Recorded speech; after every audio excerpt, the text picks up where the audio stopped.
नमस्कार दोस्तों, आप सभी का एक बार फिर से स्वागत है ये अपने YouTube channel series of education में।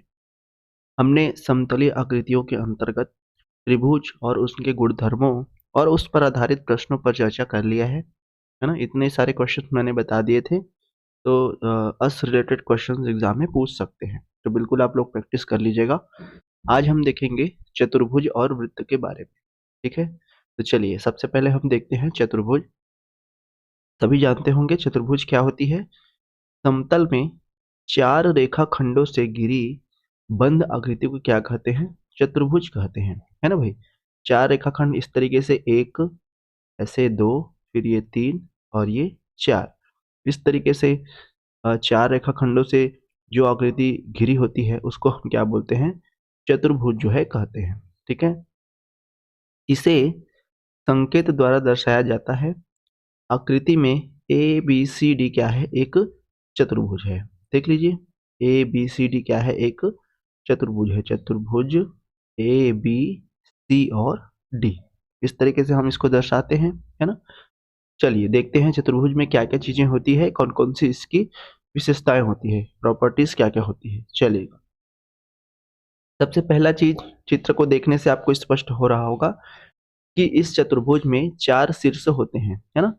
ये वाला ए बी सी और डी, चार शीर्ष जो है चतुर्भुज के होते हैं। ठीक है, अगर चतुर्भुज के चार शीर्ष हैं तो उसकी भुजाएं भी कैसी होंगी? चार होंगी। कौन कौन सी? एक तो ए बी भुजा, दूसरा बी सी भुजा, तीसरा सी डी भुजा और चौथा ए डी भुजा। तो ये चार भुजाएं जो है त्रिभुज के चतुर्भुज के होती हैं। ठीक है, ए बी सी डी और डी ए। तो भुजाओं को इस तरीके से ऊपर में लकीर करके जो है शो करते हैं, प्रदर्शित करते हैं। ठीक है, अब चतुर्भुज की चार शीर्ष हो गई, चार भुजाएं हो गई, तो कोण भी कैसी होंगी? चार होंगी, है ना। देख लीजिए यहाँ पे, कोण ए, कोण बी, कोण सी और कोण डी, इस तरीके से चार कोण जो है होते हैं, है ना। कोण ए, कोण बी, कोण सी और कोण डी जो है चार कोण होते हैं। और जो चतुर्भुज होता है इसके जो अंतः कोण है ना, चतुर्भुज के जो अंतः कोण है, मतलब कोण ए, है ना, कोण बी, कोण सी और कोण डी, इन अंतः कोणों का जो योग होता है वो हमेशा कितना होता है? 360 अंश होता है। ठीक है, अंतः कोणों का योग हमेशा कितना होता है? 360 अंश होता है। चौथा पॉइंट आता है सम्मुख कोण, है ना। दो कोण, कोण ए और कोण सी तथा कोण बी और कोण डी एक दूसरे के कैसे है? सम्मुख कोण है ना। कोण ए के जस्ट सामने कौन है? कोण सी है। कोण बी के जस्ट सामने कौन है? कोण डी है। तो वो एक दूसरे के कैसे होंगे? सम्मुख कोण होंगे। ठीक है, त्रिभुज में दो विकर्ण होती है। विकर्ण किसको बोलते हैं? शीर्ष ए और शीर्ष सी, सम्मुख कोण शीर्ष सी को यदि हम मिला दें, इसी तरीके से कोण बी और उसके सम्मुख कोण कोण डी को अगर हम मिला दें तो जो रेखा बनती है ना, उसको हम विकर्ण जो है कहते हैं। ठीक है, तो यहाँ पे दो विकर्ण होंगे, ए सी और बी डी। जो भुजा हमको मिलती है उसको विकर्ण कहते हैं। ए बी, ए सी और बी डी, दो विकर्ण जो है चतुर्भुज के बनते हैं। ठीक है, चतुर्भुज के क्षेत्र आगे हम पढ़ेंगे, है ना, इस तरीके से होता है, इसको हम आगे जो है अध्ययन करेंगे इसके बाद। ठीक है, तो आप लोग इतना जान लीजिएगा, कितनी शीर्ष होती है, कितनी भुजाएं होती है, कितने कोण होते हैं, सम्मुख कोण कौन कौन से होते हैं और विकर्ण जो है कितने होते हैं। तो ये हो गया चतुर्भुज का एक बेसिक जो है परिभाषा, एक बेसिक जो है इसके बारे में। अब चलिए आगे देखते हैं चतुर्भुज के कौन कौन से प्रकार होते हैं। सबसे पहले प्रकार, है ना, चतुर्भुज के सबसे पहले प्रकार में आता है समलंब चतुर्भुज। समलंब, ठीक है, मतलब क्या होता है? वह चतुर्भुज जिसकी सम्मुख भुजाओं का एक युग्म समांतर हो, समलंब चतुर्भुज कहलाता है ना। वह चतुर्भुज जिसकी सम्मुख भुजाओं का एक युग्म क्या हो? समांतर हो। यहाँ से इस तरीके से ऐसे हम मिला देते हैं इसको, ये ऐसे। तो देख लीजिए, सम्मुख भुजा ये वाली है ना भाई, इन दोनों को मिला दिए तो ये वाली एक बन गई। तो सम्मुख भुजाएं क्या होती है? उसका जो युग्म होता है वो समांतर होता है। इसको भी हम इस तरीके से लंब डाल दिए तो ये भी समांतर हो गई, है ना। तो ऐसे त्रिभुज को हम कहते हैं, सॉरी, ऐसे चतुर्भुज को हम कहते हैं समलंब चतुर्भुज। ठीक है। यहाँ पे ए डी सी बी क्या है, एक समलंब चतुर्भुज है, और एच जहाँ पे डला हुआ है वो लंब है ना। दूसरा आता है इसी में समांतर चतुर्भुज। दूसरा क्या आता है, समांतर चतुर्भुज। समांतर चतुर्भुज किसको बोलते हैं, वह चतुर्भुज जिसकी सम्मुख भुजाएं समांतर होती है। ठीक है, सम्मुख भुजाएं क्या होती है, समांतर होती है, उसे हम समांतर चतुर्भुज कहते हैं। समांतर चतुर्भुज की सम्मुख भुजाएं समान होती है। समांतर चतुर्भुज के सम्मुख कोण भी क्या होते हैं, समान होते हैं, है ना। मतलब ये वाला भुजा इसके समांतर होगा, ये वाला भुजा इसके समांतर होगा, तो ऐसी चतुर्भुज को हम समांतर चतुर्भुज कहते हैं। ठीक है, और अगर भुजाएं समांतर है, सम्मुख भुजाएं अगर समांतर है, तो सम्मुख कोण भी क्या होती है, समांतर होती है। ठीक है, सम्मुख कोण भी क्या होती है, समांतर होती है। ठीक है, तो इस तरीके से बनता है ये। चलिएगा आगे बढ़ते हैं, आगे देखते हैं तीसरा टाइप जो है चतुर्भुज के तीसरे टाइप में आता है हमारा सम चतुर्भुज, है ना। सम मतलब सभी भुजाएं समान होनी चाहिए, है ना। ऐसा समांतर चतुर्भुज या वह चतुर्भुज जिसकी चारों भुजाएं क्या हो, समान हो, उसको हम सम चतुर्भुज कहते हैं। सम चतुर्भुज में विकर्ण एक दूसरे को समकोण पर प्रतिच्छेद करती है। देखिए ये जो हमारा चतुर्भुज चतुर्भुज ए बी सी डी जो बना है, इसमें सभी भुजाएं कैसी है, सभी भुजाएं हैं समान। ठीक है, तो ऐसे चतुर्भुज को हम समचतुर्भुज कहते हैं। साथ ही साथ अगर हम इसके विकर्ण को मिला दें, तो विकर्ण जिस बिंदु पर प्रतिच्छेद करती है, तो यहाँ पे देखिए ओ बिंदु पर प्रतिच्छेद कर रही है, तो हमेशा ये क्या बनाता है, समकोण बनाता है। अपने प्रतिच्छेद बिंदु पर हमेशा क्या बनाता है, समकोण बनाता है, या समकोण पर एक दूसरे को क्या करती है, प्रतिच्छेद करती है। ठीक है, तो ये हो गया समचतुर्भुज। यहाँ पे देखिए सभी भुजाएं क्या है, A B B C C D और डी ए सभी बराबर है, और ए सी लंब बी डी, है ना। ए सी लंब क्या है, बी डी है, मतलब ये एक दूसरे के क्या है, लंबवत हैं, यानी समकोण पे जो है प्रतिच्छेद करती है। ठीक है, चलिएगा आगे देखते हैं। चौथा आता है आयत, रेक्टेंगल। वह चतुर्भुज जिसकी सम्मुख भुजाएं समान होती है और प्रत्येक कोण समकोण होता है, आयत कहलाती है ना। आमने सामने की भुजाएं क्या होती है, इसमें बराबर होती है। ये देखिए ये आमने सामने की भुजाएं क्या है, बराबर है। साथ ही साथ इसके जो कोण होते हैं वो 90 अंश के होते हैं, तब हम ऐसे चतुर्भुज को कहते हैं आयत। ठीक है, ऐसे चतुर्भुज को हम क्या कहते हैं, आयत कहते हैं। ठीक है, आमने सामने की भुजाएं बराबर होती है, और कोण कैसा होता है, प्रत्येक कोण जो है समकोण होता है। तो यहाँ पे जो चतुर्भुज ए बी सी डी है, इसमें ए बी भुजा सी डी के बराबर है, और डी ए यानी ए डी भुजा बी सी के बराबर है। ठीक है, और प्रत्येक कोण क्या है, कोण ए प्लस कोण बी प्लस कोण सी, है ना, कोण डी, ये सारे के सारे जितने भी कोण हैं प्रत्येक जो है 90 अंश के कोण बनाते हैं, और ए बी सी डी के बराबर है, ए डी बी सी के बराबर है। ठीक है, तो ऐसे चतुर्भुज को हम आयत कहते हैं। टर्म्स को समझते जाइएगा, है ना। आयत कैसे बनता है, समचतुर्भुज कैसे बनते हैं, क्वेश्चन में अगर आए कि आयत का ऐसा ऐसा है ना, तो आपके दिमाग में आ जाना चाहिए कि इस तरीके से आयत की परिभाषा होती है, और उसका जो है चित्र ऐसे बनता है। चलिए आगे देखते हैं। पांचवा पांचवा आता है हमारा वर्ग, स्क्वायर। वर्ग किसको बोलते हैं, वह चतुर्भुज या वह आयत जिसमें चारों भुजाएं क्या हो, समान हो, वर्ग कहलाता है ना। चारों भुजाएं समान होती है, साथ ही साथ जो कोण होता है वो भी क्या होता है, 90 अंश होता है। ठीक है, आयत में आमने सामने की समान होती थी, लेकिन इसमें क्या होता है, चारों समान होते हैं, और जो कोण होता है वो कैसे होता है, समकोण जो है होता है। ठीक है, ये इस तरीके से। तो ये वाला जो भी चतुर्भुज होता है उसको हम वर्ग कहते हैं। वर्ग के दोनों विकर्ण भी क्या होते हैं, समान होते हैं, है ना।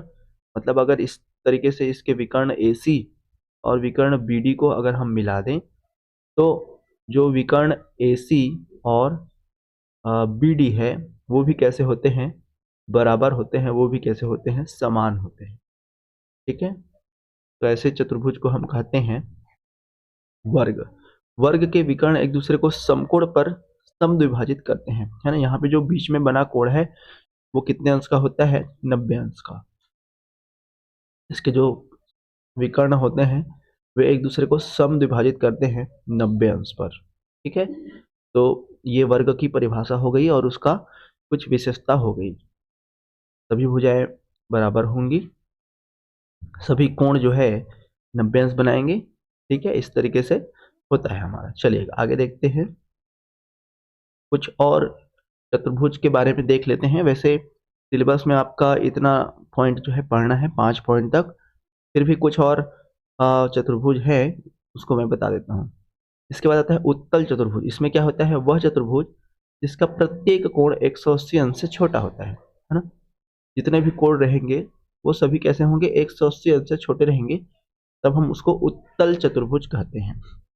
इस तरीके से अवतल चतुर्भुज में क्या होता है, वह चतुर्भुज जिसका एक कोण 180 अंश से बड़ा हो उसको हम अवतल चतुर्भुज कहते हैं। कोई भी एक कोण जो है 180 अंश से ज्यादा होता है तो ऐसे जो चतुर्भुज बनता है उसको हम क्या कहते हैं, अवतल चतुर्भुज कहते हैं। देख लीजिए यहाँ पे जो बी डी और सी वाला जो कोण है वो कैसा है, 180 अंश से ज्यादा है, तो ऐसे चतुर्भुज को हम अवतल चतुर्भुज कहते हैं। बस नॉलेज के लिए आप लोग जाने रहिए, अगर भूलवश पूछ दिया तो पता होना चाहिए। ठीक है, चलिएगा। इसके बाद आता है चक्रीय चतुर्भुज। इसको आप लोग अच्छे से देख लीजिएगा, है ना। चक्रीय चतुर्भुज में क्या होता है, ऐसा चतुर्भुज जिसके चारों शीर्ष किसी वृत्त की परिधि पर स्थित हो तो वह चतुर्भुज चक्रीय चतुर्भुज कहलाता है ना। चक्रीय चतुर्भुज यानी चक्र के अंदर चतुर्भुज, चक्र मतलब वृत्त, है ना भाई। चक्रीय चतुर्भुज मतलब चक्र के अंदर चतुर्भुज यानी वृत्त के अंदर चतुर्भुज। तो ऐसे चतुर्भुज को हम क्या कहते हैं, ऐसे चतुर्भुज को हम कहते हैं चक्रीय चतुर्भुज। तो क्वेश्चन कभी कभी पूछ देता है, ध्यान रखिएगा। ठीक है, इसमें क्या होता है, ऐसा चतुर्भुज जिसकी चारों शीर्ष वृत्त की परिधि पर स्थित हो उसको हम चक्रीय चतुर्भुज कहते हैं। चक्रीय चतुर्भुज के सम्मुख कोण का जो योग है वो हमेशा 180 अंश होता है। मतलब कोण ए, यहाँ पे जो कोण ए है और कोण सी है इसका योग हमेशा 180 अंश होता है। साथ में कोण डी है और कोण बी है, इसका योग हमेशा कितना होता है, 180 अंश जो है होता है। ठीक है, तो इस तरीके से ये आपके चतुर्भुज और चतुर्भुज के जो कुछ महत्वपूर्ण प्रकार है इसको हमने देख लिया। ठीक है, चलिए अब आइए हम जानते हैं वृत्त के बारे में। सबसे इम्पोर्टेंट पॉइंट, आपका सबसे इम्पोर्टेंट टॉपिक इसमें से, चतुर्भुज से भी क्वेश्चन बनते हैं और वृत्त से तो बनना ही बनना है एक क्वेश्चन, तो बिल्कुल अच्छे से ध्यान दीजिएगा। इनके गुणधर्मों को अच्छे से ध्यान दीजिएगा, कौन कौन से प्रमेय होते हैं। तो बेसिक बेसिक जो प्रमेय है ना, सभी प्रमेय को अपन नहीं पढ़ेंगे, जो आपके एग्जाम पॉइंट ऑफ व्यू से इम्पोर्टेंट है, साथ ही साथ जिस पर जो है क्वेश्चन पूछे जाते हैं बस उसी प्रमेय को अपन ध्यान देंगे। तो सबसे पहले जान लेते हैं वृत्त के बारे में। ठीक है, वृत्त किसको बोलते हैं, समतल पर विभिन्न बिंदुओं का बिंदुपथ जो एक नियत बिंदु यानी केंद्र है ना से अचर दूरी यानी त्रिज्या पर होता है, क्या कहलाता है, वृत्त कहलाता है। ठीक है, वृत्त के बिंदुपथ को वृत्त की परिधि जो है कहा जाता है ना भाई। इस तरीके से अनेक बिंदु अगर रहेंगे तो सबको अगर मिला देते हैं तो वृत्त जो है बन जाता है, और उसके जो बिंदुपथ होता है उसको हम क्या कहते हैं, उसकी परिधि कहते हैं। ठीक है, देखिए उपरोक्त चित्र में जो O है वो वृत्त का केंद्र है, और OC यानी यहाँ ये वाला केंद्र हो जाएगा और यहाँ से लेकर यहाँ तक हमारा क्या हो जाएगा, त्रिज्या हो जाएगा, जिसको अपन R से जो है डिनोट कहते हैं, रेडियस जिसको कहा जाता है। ठीक है, इस तरीके से इधर भी हमारा त्रिज्या R हो जाएगा। अगर दोनों को मिला देते हैं तो हमारा 2R बन जाता है, जिसको अपन व्यास कहते हैं। तो आगे देखेंगे अपन क्या क्या टर्म्स होते हैं वृत्त में। चलिए देखते हैं आगे।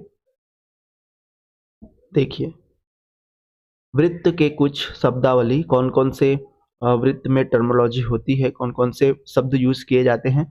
तो सबसे पहले आता है वृत्त की परिधि, है ना। वृत्त की कुल परिसीमा या परिक्रमा करने में जो तय दूरी है वो वृत्त की क्या कहलाती है, परिधि कहलाती है।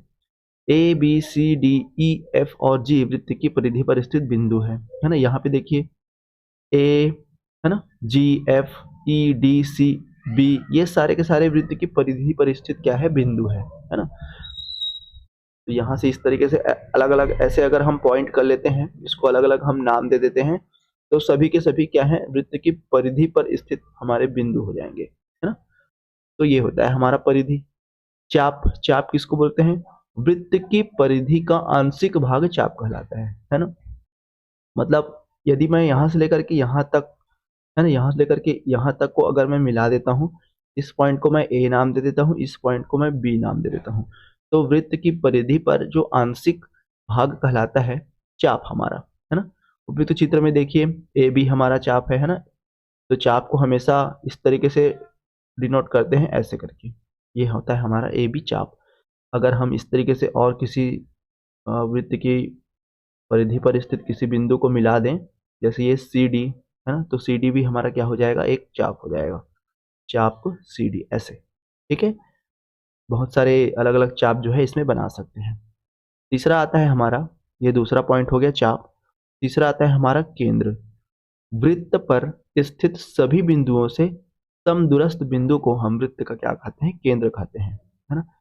तो यहाँ पे बना देते हैं वृत्त का केंद्र, मतलब परिधि से जितनी भी कोई भी पॉइंट क्यों न रहे, सभी का इस पॉइंट तक दूरी जो है हमेशा बराबर होता है। ठीक है, तो उस बिंदु को हम कहते हैं वृत्त का केंद्र। ठीक है दोस्तों, चलिए इसके बाद आता है चौथा पॉइंट हमारा, जीवा। जीवा किसको बोलते हैं, वह रेखाखंड जो वृत्त पर स्थित दो बिंदुओं को मिलाता है, जीवा कहलाता है। ठीक है, मतलब इसको मिटा देता हूं मैं, क्लियर होगा।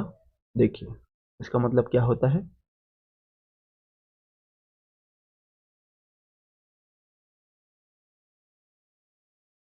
देखिए ये हमारा हो गया वृत्त। ठीक है, इस पे क्या बोला है कि वृत्त पर स्थित दो बिंदुओं को मिलाता है।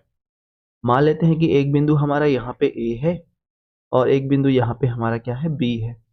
यदि मैं इन दोनों को मिला देता हूँ इस तरीके से, तो क्या बनता है हमारा, तो हमारा बनता है जीवा। ठीक है, तो हमारा क्या बनता है, जीवा ए बी। उसी तरीके से इधर भी हम इस तरीके से ऐसे मिला सकते हैं, है ना, इधर भी हम मिला सकते हैं। तो ये हो जाएगा सी डी नाम दे देते हैं इसको। तो ए बी और सी डी क्या है, वृत्त की जो दो जीवाएं हो जाएगी। ठीक है, यहाँ पे अलग अलग दर्शाया गया है, तो इस चित्र के माध्यम से दर्शाया गया है, मैंने ए बी और सी डी जो है दर्शाया।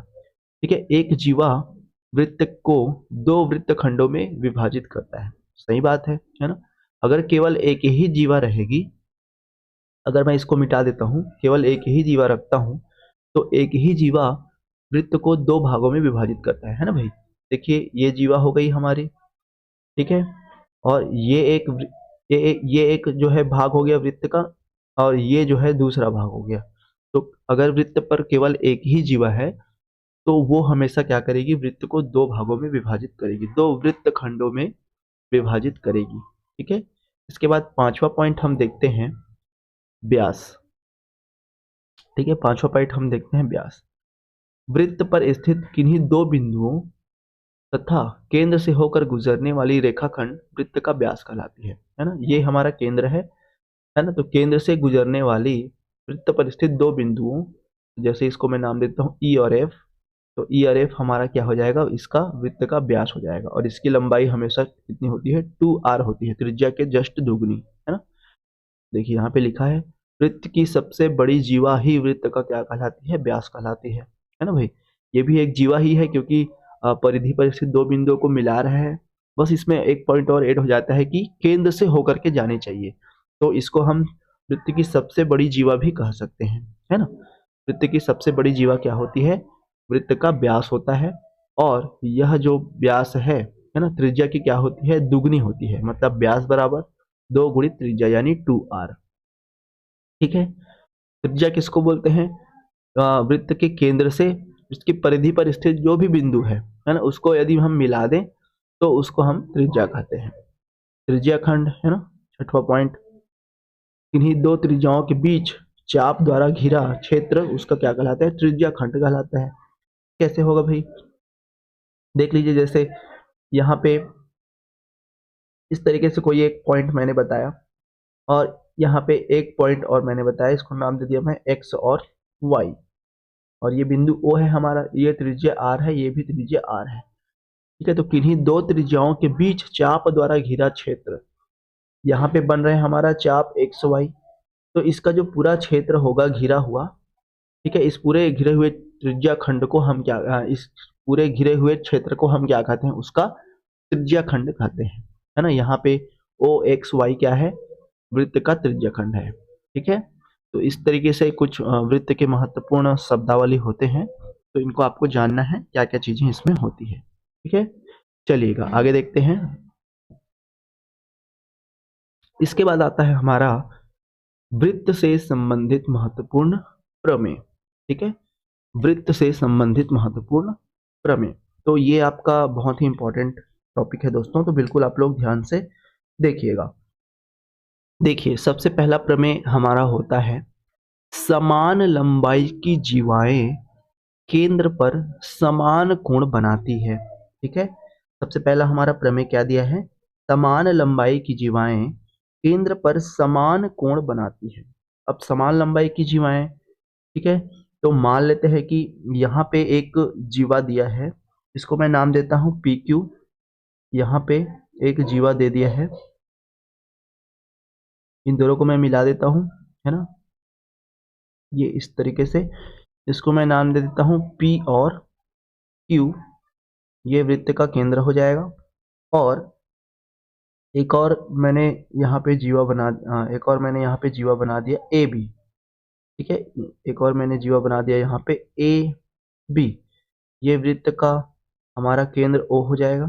ठीक है, अगर मैं इन दोनों को मिला दूं, ठीक है, अगर इन दोनों को मैं मिला देता हूँ इस तरीके से, ऐसे, ये हमारा त्रिज्या R हो जाएगा ना, ये भी हमारा त्रिज्या R हो जाएगा और ये भी हमारा त्रिज्या R हो जाएगा, क्योंकि प्रत्येक पॉइंट, परिधि पर स्थित प्रत्येक पॉइंट को अगर हम मिलाते हैं तो वो सभी जो है त्रिज्याएं होती है। ये भी R, ये भी R, ये भी R और ये भी R, और ये हो जाएगा वृत्त का केंद्र। ठीक है, तो हमारा प्रमेय क्या कहता है, समान लंबाई की जीवाएं केंद्र पर समान कोण बनाती है। ठीक है, समान लंबाई की जीवाएं केंद्र पर समान कोण बनाते हैं, ये जो है इसके बराबर है। ठीक है, PQ और AB कैसे हैं, PQ और AB कैसे हैं, बराबर है। PQ बराबर AB, इसकी जो लंबाइयां है वो समान है। उस कंडीशन में यहाँ पे जो कोण बनता है केंद्र पे, थीटा, वो कैसे होते हैं, बराबर होते हैं। ठीक है, अगर भुजाएं बराबर है तो केंद्र पर जो बना कोण है वो भी कैसा होगा, बराबर होगा। मतलब अगर हम इसको θ1 माने और अगर इसके कोण को हम θ2 माने तो दोनों कैसे होते हैं, बराबर होते हैं। ठीक है, दोनों कैसे होते हैं, बराबर होते हैं। समान लंबाई की जीवाएं केंद्र पर हमेशा समान कोण बनाती है, तो ये पहला प्रमेय है। ठीक है, ये प्रमेय नंबर पहला है। आप चाहे तो स्क्रीनशॉट ले सकते हैं या चाहे तो आप नोट कर सकते हैं, या अगर हमारा नोट्स खरीदे होंगे तो उसमें जो है पूरा दिया हुआ है। चलिए आगे देखते हैं प्रमेय नंबर दूसरा। देखिए, प्रमेय नंबर दूसरा क्या कहता है, जीवा की लंबाई अगर त्रिज्या के बराबर है तो उसके द्वारा केंद्र पर अंतरित कोण 60 अंश का होगा। ठीक है, चलिए इसको कैसे समझते हैं। सबसे पहले तो हम मान लेते हैं यहाँ पे केंद्र O है हमारा। ठीक है, केंद्र O है और यहाँ पे एक जीवा मान लेते हैं, यहाँ पे एक जीवा मान लेते हैं इस तरीके से AB, AB, और इसके जीवा की पॉइंट्स को जो है मिला देते हैं, तो इनको अगर मिलाए तो ये हमें हमारा क्या हो जाएगा, त्रिज्या हो जाएगा, ये भी हमारा त्रिज्या हो जाएगा।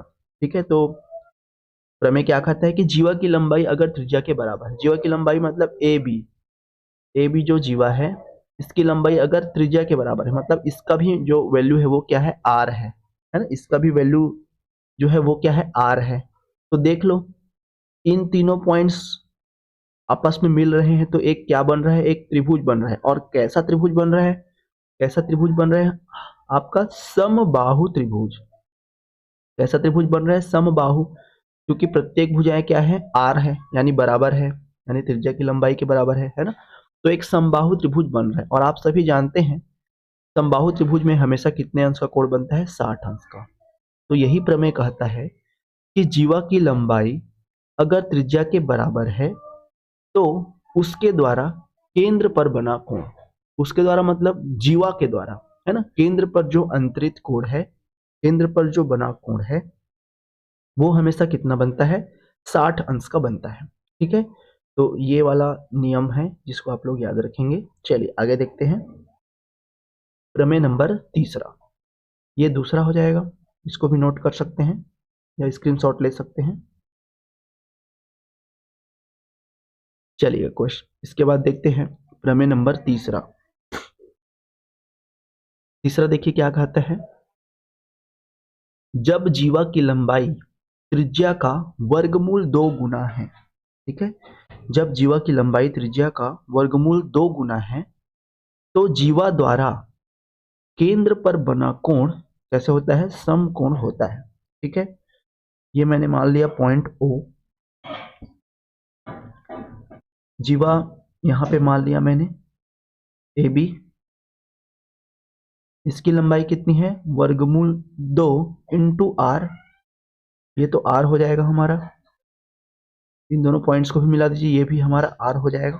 ठीक है, तो इस तरीके से अगर बनता है, जब जीवा की लंबाई त्रिज्या का वर्गमूल 2 गुना है, ठीक है, जीवा की जो लंबाई है ये कितनी है, त्रिज्या का वर्गमूल 2 गुना है, तो उस कंडीशन में जो केंद्र पर कोण बनता है ना, जो जीवा द्वारा केंद्र पर कोण बनता है, ये हमेशा कितने अंश का बनता है, 90 अंश का।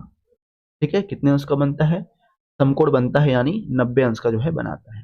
तो इसको भी याद रखिएगा, ये आपका प्रमेय तीसरा हो जाएगा हमारा।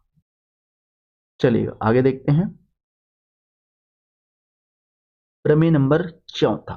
चौथा क्या कहता है, वृत्त के केंद्र पर बना कोण परिधि पर बने कोण का दुगना होता है। सबसे इंपॉर्टेंट प्रमेय आपका। ठीक है, देखिएगा अच्छे से, ध्यान से देखिएगा क्या बोलता है ये, वृत्त के केंद्र पर बना कोण। अब मान लेते हैं कि यहाँ पे हमारा पॉइंट ए है, यहाँ पे हमारा पॉइंट बी है, जीवा मान लेते हैं यहाँ पे ए और बी, इसके द्वारा केंद्र पर बनाया जा रहा है कोण। ठीक है, इसके द्वारा केंद्र पर बनाया जाता है। यहाँ पे एक और पॉइंट है, कहीं भी हो सकता है ये पॉइंट, जरूरी नहीं है कि यहीं पे होगा, इधर भी हो सकता है, इधर भी हो सकता है, कहीं पे हो सकता है। ठीक है, तो इसको मैंने मिला दिया इस तरीके से, ये ऐसे, और इसको भी मैंने इस तरीके से मिला दिया, ये आपका वृत्त का केंद्र हो जाएगा। और ये मान लेते हैं ये पॉइंट हमारा P है। ठीक है, ये हमारा क्या है, पॉइंट P है। तो क्या बोल रहा है कि वृत्त के केंद्र पर बना कोण, मतलब यहाँ पे जो कोण बन रहा है परिधि पर बने कोण का दुगना होता है। ठीक है, मतलब यदि ये P बिंदु क्या है, हमारा वृत्त के परिधि पर स्थित एक बिंदु है।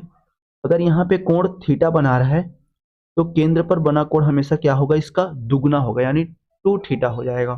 ठीक है, अगर कोण P हमारा थीटा बना रहा है, जो कहाँ पे स्थित है, वृत्त की परिधि पर स्थित है, तो इसके केंद्र पर बनने वाला कोण, कोण O पर बनने वाला कोण हमेशा क्या होता है, दुगना होता है, यानी 2 थीटा जो है हो जाएगा। ठीक है,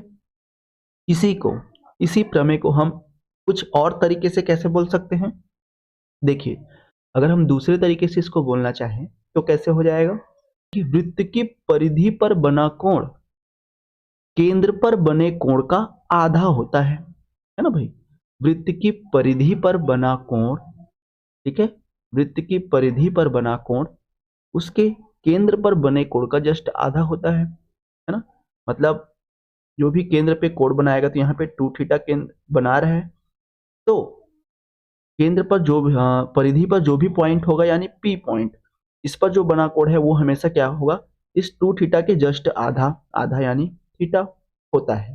तो इसी को हम दूसरे तरीके से भी बोल सकते हैं कि वृत्त की परिधि पर बना कोण वृत्त के केंद्र पर बने कोण का आधा होता है। तो 2 तरीके से आप लोग इसको याद रख सकते हैं, प्रमेय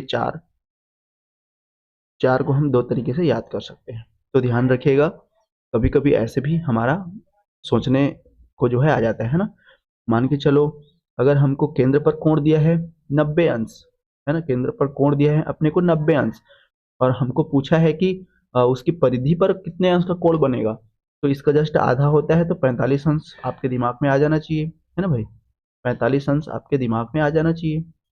और अगर केंद्र पर 45 अंश का कोण बना है, तो परिधि तो सॉरी, अगर परिधि पर 45 अंश का कोण बना है तो केंद्र पर हमेशा कितने अंश का कोण बनेगा, जस्ट दुगुना, यानी 45 का 2 गुना कर देंगे तो 90 हो जाएगा। ठीक है, तो दोनों तरीके से आप लोग याद रखिएगा। चलिए आगे देखते हैं, ये आपका प्रमेय चौथा हो जाएगा, इसको भी नोट कर सकते हैं, प्रमेय चौथा। आगे देखते हैं प्रमेय पांचवा। प्रमेय 5 क्या कहता है, किसी चाप द्वारा परिधि पर एक तरफ बने कोण बराबर होते हैं। ठीक है, किसी चाप द्वारा परिधि पर एक तरफ बने कोण बराबर होते हैं। ये मान लेते हैं हमारा पॉइंट ओ है, यानी केंद्र है, यहाँ पे ए और यहाँ पे बी, दो बिंदु मैंने मान लिया। किसी चाप द्वारा, ठीक है, परिधि पर एक तरफ बने कोण क्या होते हैं, बराबर होते हैं। अब चाप ये हमारा ए बी है, कैसे में ए बी होगा, देखिए पूरा यहां से लेकर के यहां तक को मिला दीजिए, पूरा यहां से लेकर के इस बिंदु तक, मतलब ए से लेकर के बी तक, इसको हम ऐसे अगर देखते हैं तो ये सभी क्या है, ये सभी जो यहां से लेकर यहां तक की दूरी है, ये क्या है, चाप ए बी है। क्या है, चाप ए बी है। तो इस चाप ए बी के द्वारा, है ना, इस चाप ए बी के द्वारा एक तरफ, परिधि पर एक तरफ सभी कोण जो है बराबर होते हैं। कैसे बराबर होते हैं, देखिए अगर यहाँ पे कोण बनाता है, इस चाप में अगर इस बिंदु पर कोण बनाता है इस तरीके से ऐसे, ठीक है, तो यहाँ पे मान लेते हैं कि इसका मान कितना है, थीटा है। अगर ये यहाँ पे पॉइंट है और यहाँ पे अगर कोण बनाता है इस तरीके से, ये ऐसे कोण बनाता है, तो ये भी क्या होगा, हमारा थीटा होगा। ठीक है, अगर अगर ये पॉइंट इस तरीके से यहाँ पे बनाता है, इस तरीके से यहाँ पे बनाता है, ये थोड़ा सा चित्र गड़बड़ हो जा रहा है, आप लोग देख लीजिएगा, है ना, समझने की प्रयास करिएगा थोड़ा सा, ऐसे कर देते हैं, ये ऐसे। ठीक है, तो यहाँ पे भी जो भी कोण बनेगा वो भी कैसे होगा, बराबर होगा, थीटा होगा। इधर बन गया, अब इसी तरीके से इधर भी हम बना सकते हैं, ऐसे करके, ये ऐसे करके यहाँ पे, ठीक है, ये, तो ये भी क्या होगा, हमारा थीटा ही होगा। ठीक है, एक और बन जाएगा इस तरीके से, ऐसे यहाँ पे, और इसको भी मिला दीजिए ऐसे, तो यहाँ पे भी जो भी कोण बनेगा वो कैसे होगा, थीटा हो जाएगा। मतलब एक तरफ मतलब देखिए, ये हमारा इसका चाप हो जाएगा। इस तरीके से अगर हम मिला देते हैं इसको, तो यहाँ से लेकर के पॉइंट बी तक, है ना, यहाँ से लेकर के पॉइंट बी तक, यहाँ से लेकर के यहाँ तक क्या हो जाएगा, हमारा चाप हो जाएगा। तो इस चाप में जितने भी कोण बन रहे हैं, तो अलग अलग बिंदु नाम दे दीजिए। यहाँ पे ये ए हो जाएगा, ये बी बिंदु, ये सी, ये डी और ये ई। तो इस पे जितने भी कोण बन रहे हैं सभी कोण क्या होंगे, बराबर होंगे। मतलब कोण ए बराबर कोण बी बराबर कोण सी बराबर कोण पी, सॉरी कोण डी और कोण ई। तो ये सभी कोण जो है क्या होते हैं, बराबर होते हैं। तो इसी चीज को इस प्रमेय में बोला गया है कि अगर कोई चाप है उसके द्वारा अगर वृत्त की परिधि पर कोई भी कोण बना रहा है एक तरफ, तो वो सभी कोण क्या होते हैं, बराबर होते हैं। सभी कोण कैसे होते हैं, बराबर होते हैं। ठीक है, सभी कोण क्या होते हैं, बराबर होते हैं। अब यहाँ पे मुझे एक चीज बताइए, एक चीज मुझे यहाँ पे बताइए कि यहाँ पे कितने अंश का कोण बनेगा, यहाँ पे कितने अंश का कोण बनेगा, एक चीज बताइएगा। तो अभी मैंने बताया कि अगर वृत्त के परिधि पर कहीं भी हमारा थीटा अंश का अगर कोण बन रहा है, तो हमेशा केंद्र पर उसका कोण कितना होता है, जस्ट दुगना होता है। तो यहाँ पे कितना बनाएगा, हमेशा 2 थीटा जो है बनाएगा। ठीक है, चाहे यहाँ पे जो भी रहे, है ना, चाहे यहाँ पे जो भी रहे, चाहे यहाँ पे जो भी रहे, हमेशा थीटा पे, अगर यहाँ पे थीटा बना रहा है तो यहाँ पे केंद्र पे हमेशा कितना बनाएगा, जस्ट उसके 2 गुना, यानी 2 थीटा बनाएगा। जस्ट पहले वाला प्रमेय अभी हमने देखे। चलिए, तो ये हो जाएगा आपका प्रमेय नंबर 5वां। इसके बाद हम आखिरी प्रमेय देखते हैं, प्रमेय नंबर 6वां। प्रमेय रहने के लिए बहुत सारे हैं, लेकिन जो आपके एग्जाम पॉइंट ऑफ व्यू से काम आ सकता है बस उसको मैं बता रहा हूँ। ठीक है, हमको पूरा चीज नहीं पढ़ना है, हमको पूरा चीज नहीं पढ़ना है, जो एग्जाम पॉइंट ऑफ व्यू से है उस पर जो है ध्यान देनी है। चलिए आखिरी प्रमेय देखते हैं। व्यास द्वारा परिधि पर बना कोण समकोण होता है। ये हमारा व्यास हो जाएगा ए बी। ये पॉइंट ओ वृत्त का केंद्र। अगर ये व्यास है तो इसके द्वारा परिधि पर बना कोण हमेशा कितना होता है, समकोण होता है। ठीक है, इसको ऐसे अगर हम मिला देते हैं और इसको ऐसे हम मिला देते हैं कहीं पे, ऐसा जरूरी नहीं है कि यहीं पे है ना, कहीं पे बनाए तो ये कोण हमेशा कितने अंश का होता है, 90 अंश का होता है। यहाँ पे भी बना सकता है, यहाँ पे भी बना सकता है, यहाँ पे भी, यहाँ पे भी, कहीं पे भी बना सकता है, हमेशा कितने अंश का बनेगा, 90 अंश का ही बनेगा। ठीक है, अगर ये हमारा वृत्त का व्यास है 2r है, तो इसके द्वारा इधर अगर कहीं पे भी कोण बनाए या इधर कहीं पे भी कोण बनाए तो वो हमेशा कितने अंश का होता है, 90 अंश का होता है। ठीक है, वो हमेशा कितने अंश का होता है, 90 अंश का। तो मान लेते हैं ये पॉइंट P है, तो कोण P हमेशा कितने अंश का होगा, 90 अंश का होगा। ठीक है, तो व्यास द्वारा परिधि पर बना कोण हमेशा क्या होता है, समकोण होता है। अब देखिए यहाँ पे जब 90 अंश है तो यहाँ पे कितने अंश का कोण बनाएगा, 180 अंश का। तो इस तरीके से आप लोग का ये 6 प्रमेय हो गया, इसको बिल्कुल अच्छे से ध्यान दीजिएगा। ठीक है, तो आज का सेशन बस यहीं तक रखते हैं। कल अपन इस पर आधारित प्रश्न देखेंगे, चतुर्भुज और वृत्त पर आधारित महत्वपूर्ण प्रश्न देखेंगे जो आपके एग्जाम पॉइंट ऑफ व्यू से इम्पोर्टेंट है। ठीक है दोस्तों, आज के लिए बस इतना ही। प्रमेय को अच्छे से एक बार देख लीजिएगा ताकि प्रश्न बनाने में आपको आसानी हो। ठीक है, चलिए आज के लिए बस इतना ही रखते हैं, मिलते हैं कल महत्वपूर्ण प्रश्नों के साथ में। तब तक के लिए धन्यवाद, सभी को शुभ रात्रि।